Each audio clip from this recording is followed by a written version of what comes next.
partez. 1, 2, gauche, droite, 1, 2.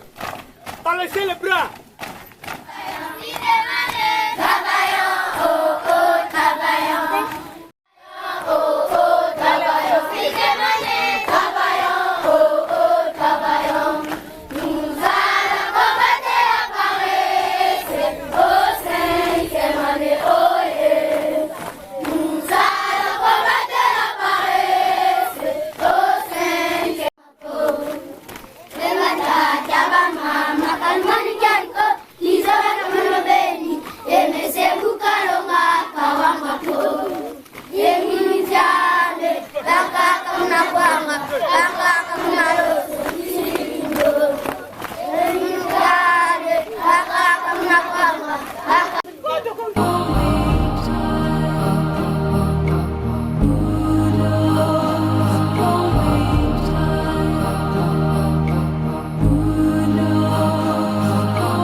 Préfet des études de l'Institut Sekelolo.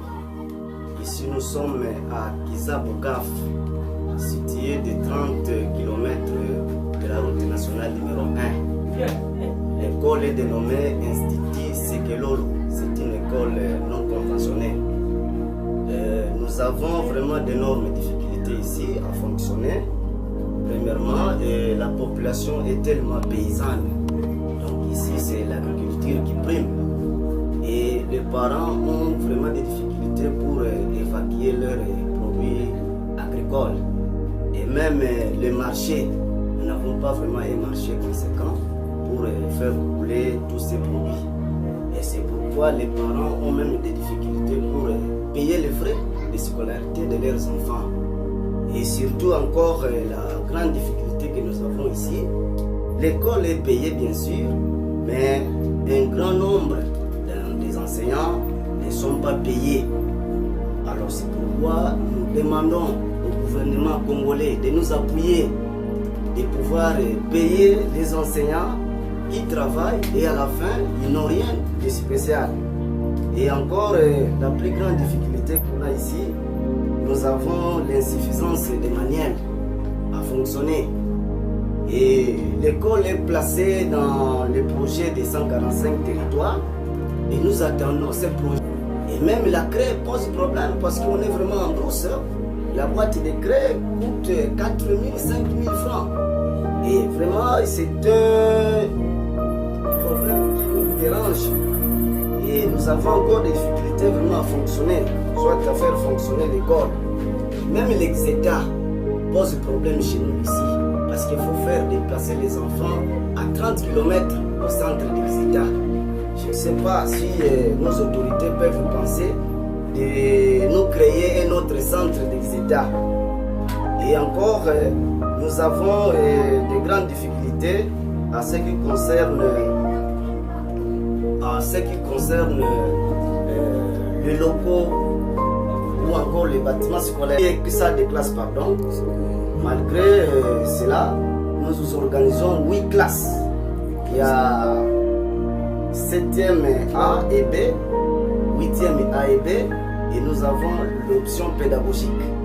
Maintenant, nous avons vraiment d'énormes difficultés à faire bouger ces enfants dans les salles de classe. C'est pourquoi nous attendons à bras ouverts ces projets de 145 territoires pour que nous puissions éviter à caser tous nos enfants dans leur salle de classe respective. Pamphile Mavambo Pam. Je suis directeur primaire Sekelolo ici à Kizab, dans le groupement de Sekelolo, secteur du Sangila, territoire de Sekebanza, province du Congo central dans la RDC. En tout cas, depuis que nous sommes entrés dans la gratuité, les parents n'ont plus rien à verser, comme le comité des parents n'ont plus rien à recevoir. Nous avons vraiment des grosses difficultés. Notre école a 10 salles de classe, mais il y a une salle de classe jusqu'à présent non achevée par manque de possibilités financières. Et une autre était déjà écroulée. Donc, c'est-à-dire nous manquons 2 salles de classe. Et quand vous entrez à l'intérieur des salles de classe, c'est pitoyable, c'est misérable. Les bancs qu'on avait déjà fabriqués, presque la majorité des bancs sont déjà détruits. Et quand vous entrez dans une salle, vous verrez que vraiment c'est misérable. Alors, toujours dans le même souci. Ici, nous utilisons les planches. Maintenant, tous les arbres qui nous produisent des planches sont presque à terme.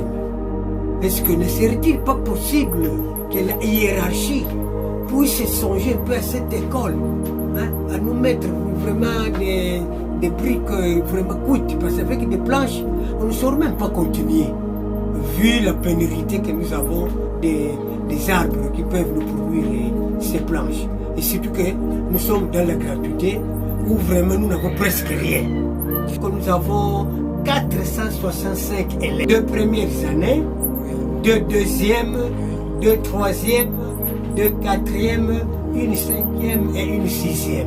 Donc cycle primaire complet. En tout cas, nous qui sommes ici, nous souffrons pour ce qui est de la paye. Quand il y a paye, nous devons sortir à 20 km, 25 km.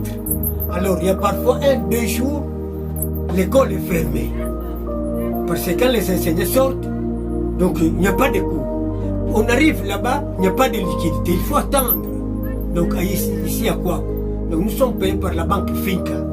Donc ça c'est une très grosse difficulté. Alors,